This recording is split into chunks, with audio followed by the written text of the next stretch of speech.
Everyone, I hope all of you are doing great.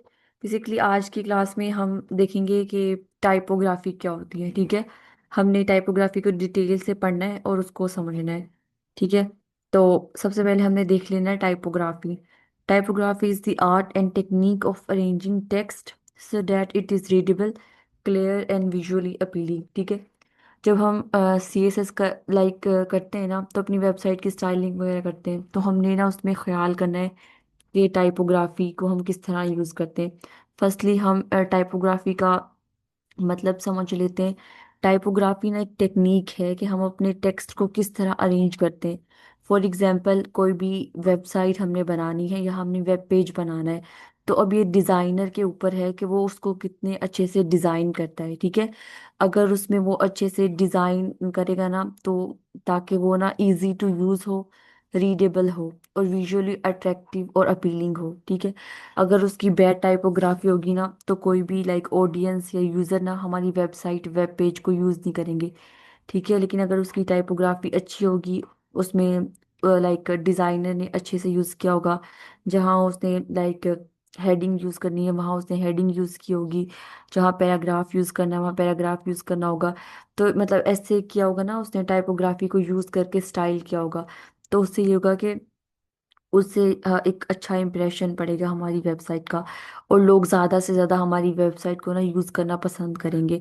लेकिन अगर वहीं हमने एक बुरा सा गंदा सा स्टाइल बना दिया, ठीक है, तो उसमें हमने बैड टाइपोग्राफी यूज़ की है ना, तो कोई भी हमारी वेबसाइट को यूज़ नहीं करेगा। तो हमें किसी भी वेब पेज को डिज़ाइन करते हुए ना ये अपने जहन में रखना चाहिए।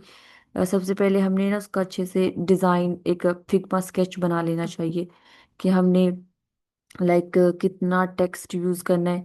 और अक्सर वेबसाइट ऐसी होती है कि उसमें बहुत ज्यादा टेक्स्ट होता है। ठीक है, टेक्स्ट बहुत ज्यादा होता है, कंटेंट ना यूजर को समझ ही नहीं आ रही होती। तो हमारी वेबसाइट में जस्ट मिनिमम टेक्स्ट होना चाहिए, ताकि कोई भी कोई नॉन टेक्निकल पर्सन भी अगर हमारी वेबसाइट पे आ रहा है, तो उसको ना इजीली हर चीज समझ आ जाए, उसको इजीली पता हो कि इस वेबसाइट को किस तरह यूज करना है, ना कि उसको कहीं से ट्रेनिंग वगैरह लेनी पड़े, या उसको समझ ही ना आए, या हमने इतने मुश्किल वर्ड यूज किए हों कि उसको ना उनके उनका मीनिंग ही ना पता हो। ठीक है, मतलब इजी टू यूज होनी चाहिए, कि रीडेबल होना चाहिए टेक्स्ट इसमें। तो इस तरह को ना, हम इस तरह की अगर स्टाइलिंग करते हैं तो उसको हम बोलते हैं टाइपोग्राफी। टाइपोग्राफी में अगेन बता देती हूँ कि हमने अपने डिजाइन को इस तरह बनाना है ताकि वो अट्रैक्टिव हो। ठीक है, विजुअली अपीलिंग हो, वो लोगों को अट्रैक्ट करे हमारा डिजाइन। ठीक है, तो इसमें यह होता है कि हमने ना प्रॉपरली देखना होता है कि किस तरह से हमने फॉर्म्स या हेडिंग्स लिखनी है, किस तरह से हमने पैराग्राफ बनाने हैं, या किस तरह से हमने अपने पेज पे बटन्स बनाने हैं उनके। और इसमें कलर भी बहुत इंपॉर्टेंट और बहुत मैटर करता है। ठीक है, जितने अच्छी हमने कलर स्कीम यूज़ की होगी ना, जितनी अच्छी, उतने ज़्यादा चांसेस हैं कि हमारी वेबसाइट पे ज़्यादा से ज़्यादा व्यूज़ आए, या लोग हमारी वेबसाइट को यूज़ करना पसंद करें। फॉर एग्जांपल, यहाँ मैंने एक ऑलरेडी पहले बनाया हुआ था, ये एक फॉर्म बनाया हुआ है। ठीक है, और ये इसकी स्टाइलिंग की हुई है। ठीक है, तो इसमें मैंने सिंपली किया है, इसमें मैंने किया एक HTML की फाइल बना ली और एक CSS की, और इन दोनों को एक साथ लिंक कर दिया। ठीक है, ये हम दोनों फाइल को ना एक साथ लिंक करने के लिए हमने लिंक टैग का यूज़ किया है, और इन दोनों को लिंक कर दिया। इसमें हो क्या रहा है, यहाँ मैंने एक कंटेनर ली। देखिए ये मेरे पास एक कंटेनर क्लास है, डिव, उसको मैंने क्लास नेम दिया कंटेनर। ठीक है, उसके अंदर मेरे पास ये फॉर्म हमने बनाया हुआ है। ठीक है, फॉर्म के अंदर मैंने ये डिव लिया, यहाँ नेम का, ये ईमेल का, इसी को कॉपी करके सिर्फ नेम चेंज कर दिया, यहाँ नेम, ईमेल, पासवर्ड और मैसेज। ये लास्ट पे मैंने एक बटन बनाया, सबमिट बटन। ठीक है, और इस तरह से मैंने उसकी स्टाइलिंग कर दी। अगर हम इसका ना ब्राउजर पे जाके इसको चेक करें ना, तो ये मुझे इस तरह से शो हो रहा है। ये देखें, ये मुझे इस तरह से एक फॉर्म ना शो हो रहा है। ये देखिए कितना सिंपल और कितना इजी टू यूज है। कोई भी अगर ऑडियंस आया ना, कोई भी आया, तो वो इजीली ना इसको यूज कर सकेगा। ठीक है, तो इस तरह नेम, ईमेल, पासवर्ड और मैसेज, अपना कोई भी मैसेज वो यहाँ डाल देगा। तो हम लोगों ने ना इस तरह से स्टाइल बनाना है। ये तो मैंने पहले से बनाया हुआ था। ठीक है, अभी के लिए हम इसको यहाँ से कर देंगे रिमूव। ठीक है, और मैंने इसको यहाँ से भी रिमूव कर दिया। यहाँ हम यूज़ कर रहे थे एक्सटर्नल सीएसएस, मतलब मैंने सीएसएस करने के लिए एक अलग से फाइल बनाई थी, लेकिन अभी के लिए हम इंटरनल सीएसएस यूज़ करेंगे, ठीक है। और हम पढ़ रहे हैं टाइपोग्राफी, ठीक है। टाइपोग्राफी, इसमें ये होता है कि हम किस तरह से ना अपनी लाइक ना उसको यूज करते हैं। मैंने एक हेडिंग ले ली, ठीक है, मैंने एक हेडिंग ली, फिर मैंने H2 लेके कोई भी सब हेडिंग ली, ठीक है, हेडिंग 2, और इस तरह एक पैराग्राफ।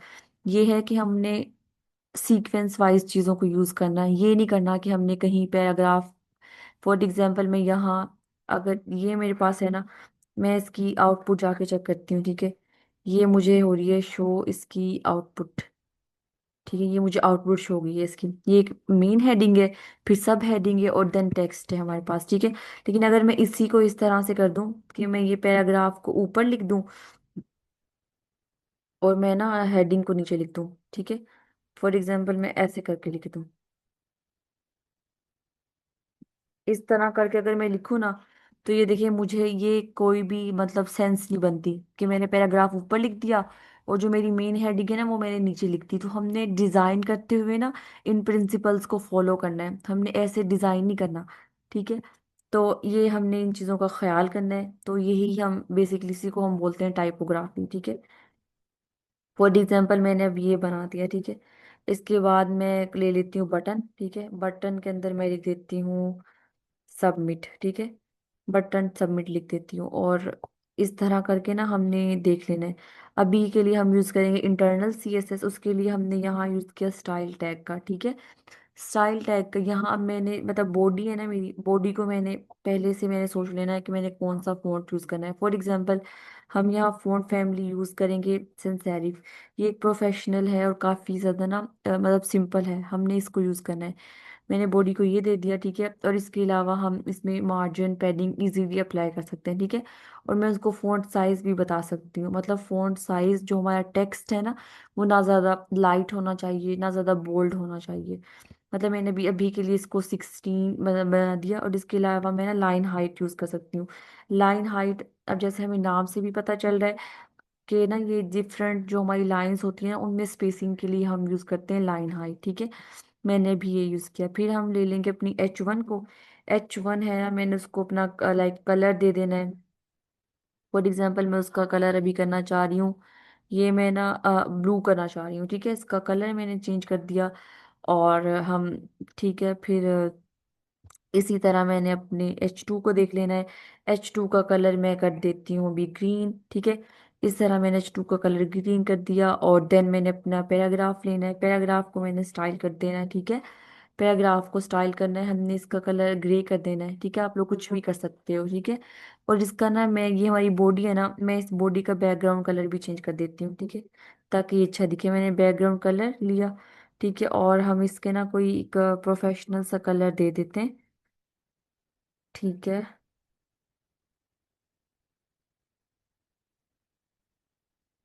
हम इसको ना एक प्रोफेशनल सा मैंने ये कलर दे दिया, ठीक है। तो अभी के लिए मेरे पास, मैं इसकी अपनी आउटपुट जाके चेक करती हूँ। तो ये देखिए मुझे इस तरह करके ना अपनी आउटपुट शो हो रही है, देखें ये अब अच्छा लग रहा है ना डिज़ाइन।